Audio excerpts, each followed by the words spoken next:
महाड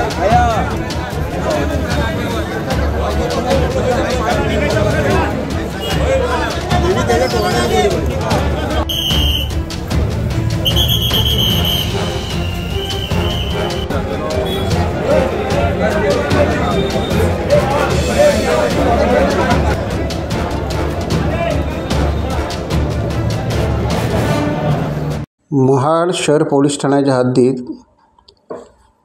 धार्मिक भावना दुखावणारा आक्षेपार्ह मजकूर व्हॉट्सअप स्टेटसवर ठेवणाऱ्या तरुणाला पोलिसांनी ताब्यात घेतले आहे। या प्रकरणी महाड शहर पोलिसांनी गुन्हा दाखल केला आहे।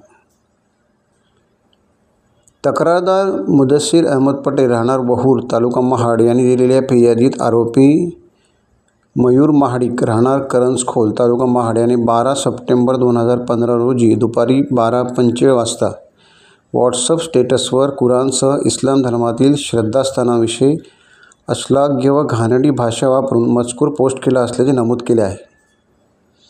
या पोस्टमुळे फिर्यादी तसेच स्थानिक समाजातील नागरिकांच्या धार्मिक भावना दुखावल्या आणि दोन समाजात तेढ निर्माण करण्याचा प्रयत्न झाला। त्यामुळे महाड शहर पोलीस ठाण्याचे सहाय्यक पोलीस निरीक्षक शिवराम खाडे यांच्या मार्गदर्शनाखाली तातडीने कारवाई करण्यात आली। सदर आरोपीस ताब्यात घेण्यात आले असून अटक करण्याची तजवीज सुरू आहे। घटनास्थळी शांतता असून पोलिसांनी हद्दीत सतत गस्त सुरू ठेवली आहे। टाइम्स डिजिटलला लाईक करा, शेअर करा, सबस्क्राइब करा आणि बेल आयकॉन दाबायला विसरू नका। Times digital.